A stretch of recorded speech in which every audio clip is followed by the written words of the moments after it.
Hello दोस्तों, कैसे हो आप सभी। आई होप सभी अच्छे होंगे। अभी जो बैंकिंग जो एग्ज़ाम होते हैं उसका एंडिंग पॉइंट चल रहा है कि अभी सारे जो एग्ज़ाम है वो कंप्लीट हो जाएंगे, उसके बाद मतलब अगस्त से स्टार्ट होंगे।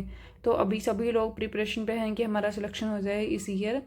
तो सभी बस इसी चीज़ का वेट कर रहे हैं। तो बाकी सभी क्या चल रहा है, अभी क्या नहीं चल रहा है, उसके बारे में बाद में डिस्कशन करेंगे। पहले अपनी डेली रूटीन को स्टार्ट करते हैं। तो सबसे पहले मैंने बनाई to do list. To do list में जो भी थे कि आज मुझे क्या क्या करना है, क्या क्या नहीं करना है, उसका सारा शेड्यूल वगैरह तैयार किया।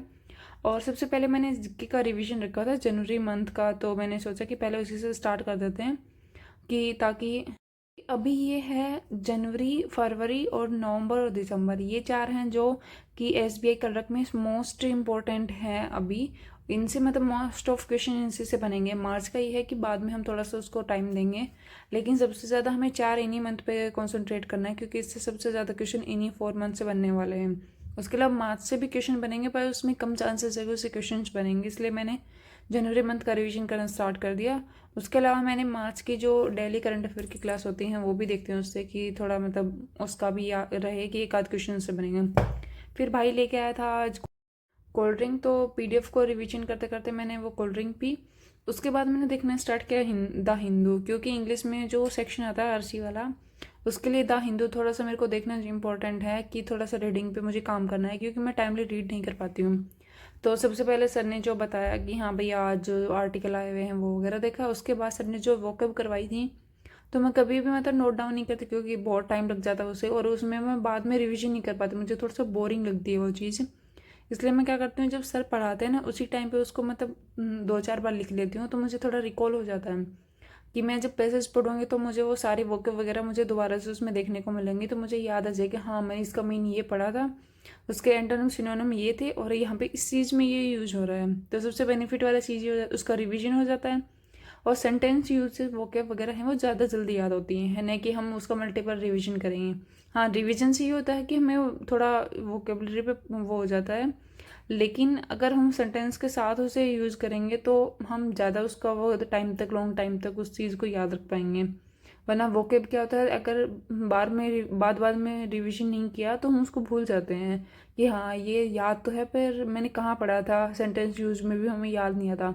अगर उसी वोकेब को हम सेंटेंस यूज में पढ़ लेते हैं तो हमें याद आ जाती है, जब भी हम कोई सेंटेंस रीड करते हैं उसमें वो वोकेब देखते हैं तो हमें याद आ जाता है कि उस टाइम हमने ये पढ़ा था और इसमें सेंटेंस में इसका ये यूज़ था, तो हम उसको दोबारा से रिवीजन करके कर सकते हैं। आज वाला जो द हिंदू था उसमें मतलब सारी जो वोकेब थी वो इजी इजी थी, मतलब मोस्टली मेरी सारी पढ़ी हुई थी वो वोकेब। एंटोनिम सिनोनिम थे वो भी इजी थे क्योंकि जो वोकेब वगैरह थी उनके मतलब रिलेट करने वाले से थे ऐसे। तो मैंने सबसे पहले वो किया, उसके बाद मैंने रीड करना स्टार्ट किया पैसेज। पैसेज भी बहुत छोटा सा ही था, मतलब इतना हार्ड भी नहीं था। ऐसे उनके मतलब बारे में थोड़ी इंट्रो वगैरह दे रखा था। और उस पर जो क्वेश्चंस बेस्ड क्वेश्चन थे वो थोड़े से ट्रिकी बनाए हुए थे सर ने, क्योंकि पैसेज इजी था तो इसका मतलब ये नहीं कि क्वेश्चन भी इजी ही आएंगे। तो मैंने क्या किया, पहले सारा पैसेज रीड कर लिया, उसके बाद क्वेश्चन अटेम्प्ट करके देखे, लेकिन मेरे से हुए नहीं। तो मैंने क्या किया, पहले क्वेश्चंस के सारे की पॉइंट लिख के उसके बाद दोबारा से मैंने उसको रीड किया। तो ये मिस्टेक हमें मॉक में नहीं करनी है। मॉक में हमेशा पहले करना है, सारे क्वेश्चंस देखने हैं, उनके की पॉइंट लिखने हैं, उसके बाद हमें आरसी करना स्टार्ट करना है।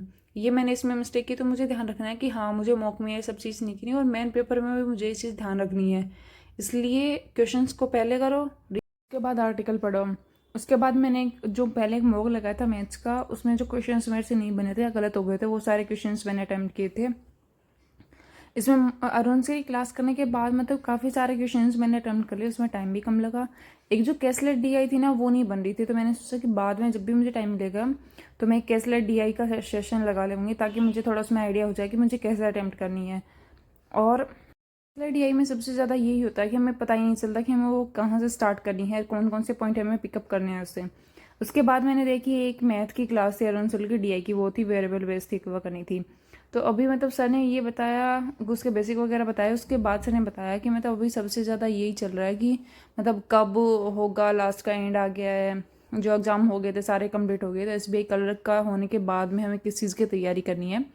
तो सबसे मोस्ट इंपॉर्टेंट चीज़ ये है कि हमें ये देख के नहीं चल रहा कि अब पेपर आएगा तब हम तैयारी करेंगे, नोटिफिकेशन आएगा उसके बाद हम तैयारी करेंगे। तो अभी से स्टार्ट करो। जैसे अगर किसी को आरआरबी की तैयारी करनी है तो अभी से स्टार्ट करोगे, पहले मेंस प्री करो, उसके बाद मेंस करना स्टार्ट करो, या फिर ये नहीं हो कि तुम पहले प्री कर रहे हो, प्री किए जा रहे हो, जब प्री हो जाएगा उसके बाद तो मेंस की तैयारी करोगे, तो ऐसे पॉसिबल नहीं होता और ना ही ऐसे सिलेक्शन हो पाता है।